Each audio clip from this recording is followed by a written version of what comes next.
అసలు ప్రభువు ఎందుకు నీకోసం నా కోసం ప్రాణం పెట్టాడు? ఇది నీకు అర్థం కావాలి.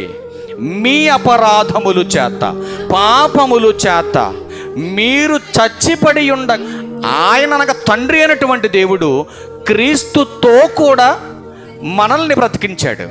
మన అపరాధముల చేత, పాపం చేత మనం చచ్చిపడి ఉంటే ఆయన ఏం చేశాడంటే ప్రాణం పెట్టి తిరిగి బ్రతికించాడు.